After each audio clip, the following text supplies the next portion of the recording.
semuanya itu termasuk sholat tahajud. Iya.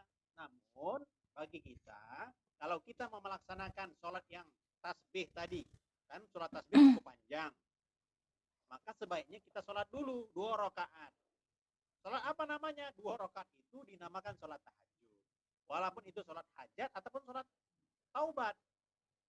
Oh Ustadz, saya mau pakai yang niatnya sholat tahajud. Boleh? Boleh juga. Langsung memang sholat tahajud. Sengaja saya sholat tahajud 2 rakaat. Lillahi ta'ala. Allahu Akbar.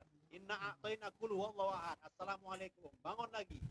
Baru kita sholat tasbih. Sengaja saya sholat tasbih lillahi ta'ala.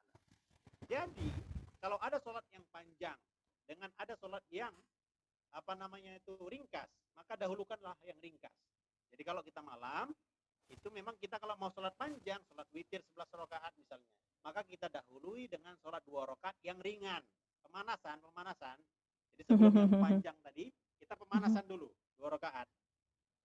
2 rakaat pemanasan, baru kita melaksanakan sholat yang panjang. Begitu. Pertanyaan yang kedua Ustadz, ini tapi itu jadi tema, di luar tema Ustadz. Okay. Pertanyaannya gini, kalau seandainya kita punya amalan setelah sholat isya itu kan, sebaiknya itu setelah amalan itu seperti membaca surat Yasin atau surat Al-Mulk, itu sebaiknya bertawasul dulu atau tawasulnya itu selepas membacanya? Ya, tawasul, apa gunanya tawasul? Agar rohani kita nyambung dengan para ulama, guru-guru, dan seterusnya hingga Rasulullah SAW. Karena para ulama-ulama tersebut adalah yang mengajarkan kita. Setidaknya kita berterima kasih atas apa saja yang mereka ajarkan kepada kita, dan kita agar menyambungkan rohani kita kepada para ulama tersebut dan Rasulullah SAW.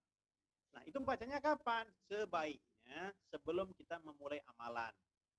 Jadi setelah sholat isya kah, kalau kita mau melaksanakan tersebut, baca-baca surat Yasin, Tabarok, Sejadah, dan sebagainya. Nah, itu dibaca tawasulnya dulu, baru kita buat amalannya. Seperti itu, Bu.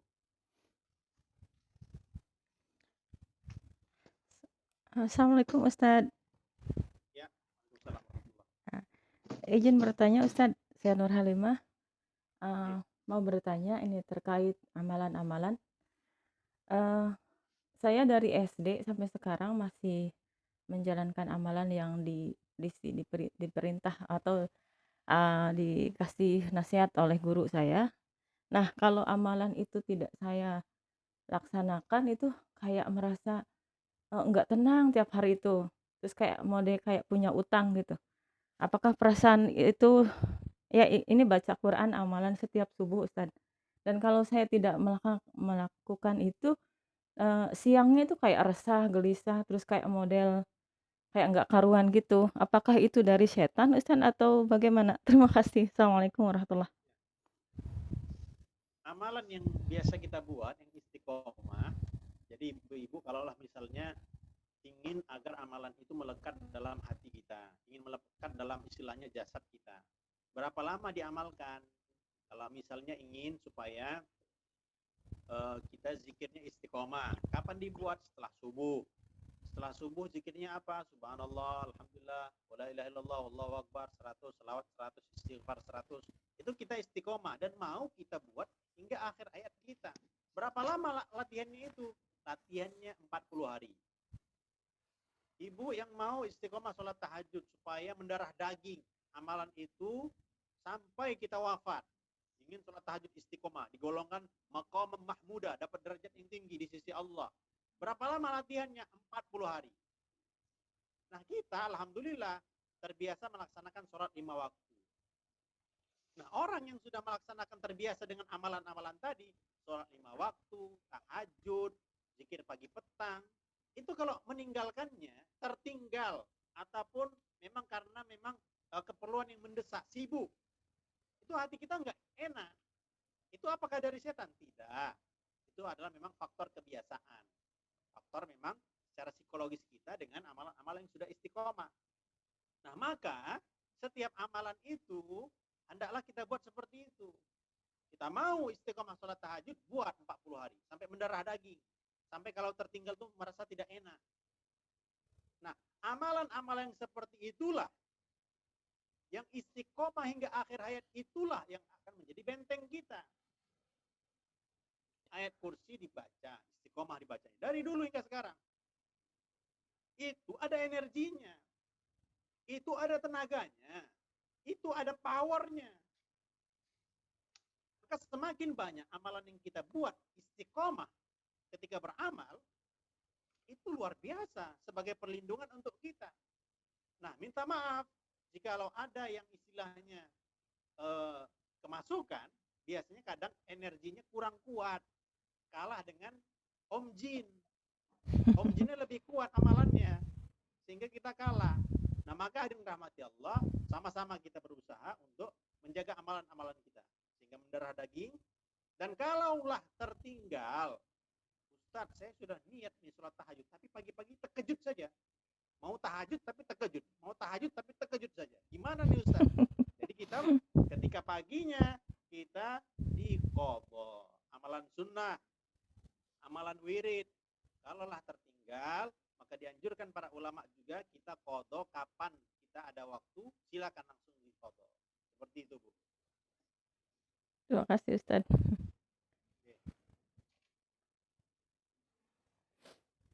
Silakan Bu, yang lain.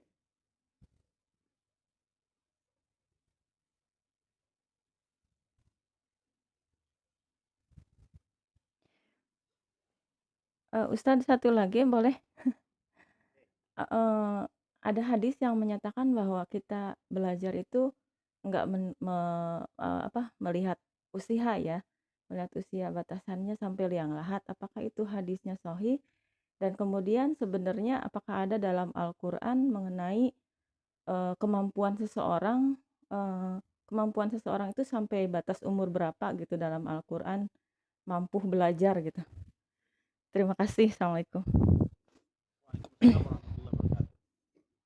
Nah, itu hadis mengenai mencari ilmu sampai liang lahat. Tuntutlah ilmu sampai, kan ada sampai negeri Cina, tuntutlah ilmu sampai liang lahat. Nah, itu hadisnya. Bagaimana status hadisnya itu? Jadi banyak jalur-jalur mengenai hadis-hadis ini. Namun untuk hadis utlubul ilma minal mahdi ilal lahdi, itu ada namanya Syekh Abdul Fattah Abul Ghuddah. Jadi beliau Syekh Abdul Fattah Abul Ghuddah ini termasuk ulama Syria.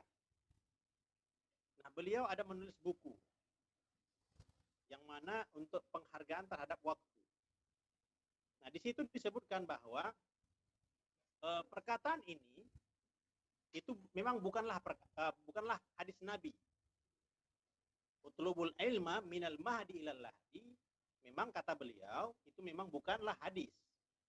Itu adalah memang perkataan ya ulama lah ataupun perkataan orang yang saleh. Namun walaupun hadisnya, walaupun perkataannya seperti itu, tetapi nilai-nilainya bagus. Nah, jadi yang boleh kita ambil apa? Nilainya. Banyak sekarang memang hadis-hadis disebutnya sebagai hadis, tapi bukan hadis. Contohnya apa? Kebersihan adalah sebahagian daripada iman, sehingga ditulis hadisnya adalah al-hadis di belakangnya. Kebersihan, taharah adalah kebersihan daripada sebahagian daripada iman. Padahal memang maksudnya memang betul, tapi lafaznya tidak begitu. Lafaznya adalah at-tuhur syatrul iman. Banyak yang menulis di sekolah-sekolah, apa lafaznya? An-nazafah minal iman katanya. Sehingga ditulis di sekolah-sekolah, an-nazafah minal iman. Padahal itu bukan hadis. Yang betul bagaimana? At-tuhur syatrul iman. Kebersihan adalah setengah daripada iman. Itu hadis yang sahih. Jadi memang lafaz-lafaz seperti ini banyak. Namun kalaulah pun kita ingin menyemangatkan orang lain, tidak perlu kita sebutkan bahwa itu hadis. Namun perkataan bijak bestari, nah begitulah kurang lebih kita sampaikan. Ada perkataan daripada bijak bestari, orang yang bijak mengatakan bahwa hendaklah kita mencari ilmu hingga ke liang lahat. Seperti itu boleh kita sampaikan. Ya, begitu Bu. Ya, terima kasih Ustaz. Terima kasih Mbak Nurul Halimah. Jadi Ibu, yang lain gimana? Masih ada yang mau tanya?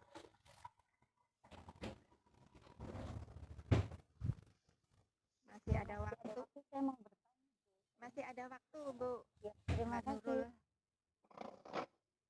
Silahkan. Ustaz, saya mau bertanya ini karena pertanyaan dari teman dan dia sekarang sedang menyaksikan di Facebook di online karena tidak ikut Zoom.